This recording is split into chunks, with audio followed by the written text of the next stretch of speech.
xigmada dhaymanka iyo luulka dhalaal badan oo ka qaalsan ayaan kuu dhigahayaaye adoo dhaqanka iyo aqoonta ku dhiiranaya oo jeclaysan si feejigan ii dhegayso xasuusnow mar waliba in ilaahay subxaanahu wa tacaala yahay rabbiga adiguna tahay addoonkiisa aadna madax khaliif ka tahay dhulkiisa taas ayaana kuugu filan si aad u dareento awooddaada marnaba ha isku dhiibin quusasho hana u oggolaan kuwa kale inay kugu qanciyaan inaad tahay daciif aan awood u lahayn samaynta shayba farxadda dhabta ah ma ahan inaadan ooyin ama aadan murugoon ee waa inaad raalli ku tahay wax walba ay maalmuhu kuu qarinayaan kuna mahadnaqdaa allaah adigoo dhoola caddaynaya qofka caaqilka ah hadduu qaldamo qaladkiisa wuu qirtaa laakiin qofka dabbaalka ah qaladkiisa wuu duugaa oo wuu inkiraa maalka iyo lacagta waxay kugu xirtaa saaxiibbadan heestayaal ah quruxduna waxay kugu xirtaa dadka hawadooda raaco laakiin akhlaaqda wanaagsan waxay kugu xirtaa saaxiibba daacada haddaad rabto inaad fashilanto isku day dadkoo dhan inaad raaligeliso ogowna dadkoo dhan ma raaligelin kartid warqado ku qor wax walba ay dadku ku odhanayaan oo niyadjab ah kadibna dhig lugahaada hoostooda mar walba ay warqadahaasi bataan kor ayay kuu qaadayaan oo hadafkaagay ku gaarsiinayaan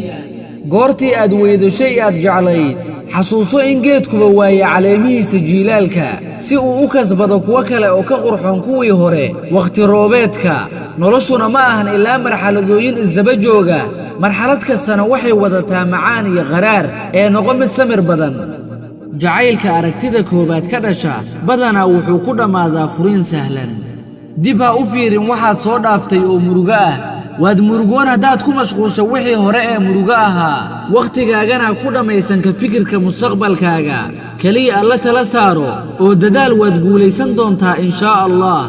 marnaba qof ha u dhibin si aad farxad u gelisa nafsadaada hana dulmin shakhsi si aad u bariyeesho gafafkaada isku day mar weliba inaad ka dhisato farxaddaada meel ka fog xanuunnada dadka kale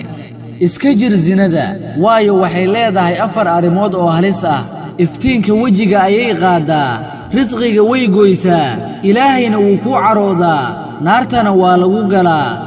ha ka daalin towbada marnaba xitaa haddii uu soo noqnoqdo dembiga miyaadan ahayn mid markay ka wasaqoobaan dharkiisa dhaqda sidaasi oo kale mar allaala markaa dembiyowda dembidhaaf ka dalba rabbiga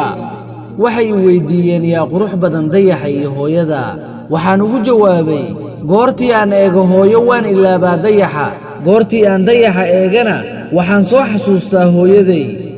maalintu way gaaban tahay noloshuna way socotaa dembiyadana way sii kordhayaan naartana waxay leedahay ma jiraa wax dheeraad ah allah subxaanahu wa tacaalaana wuxuu leeyahay ma jiraa ruux baryootamaya ee aan ka ajiiba ducadiisa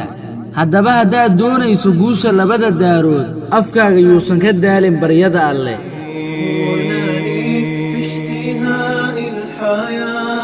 وأني للذاتها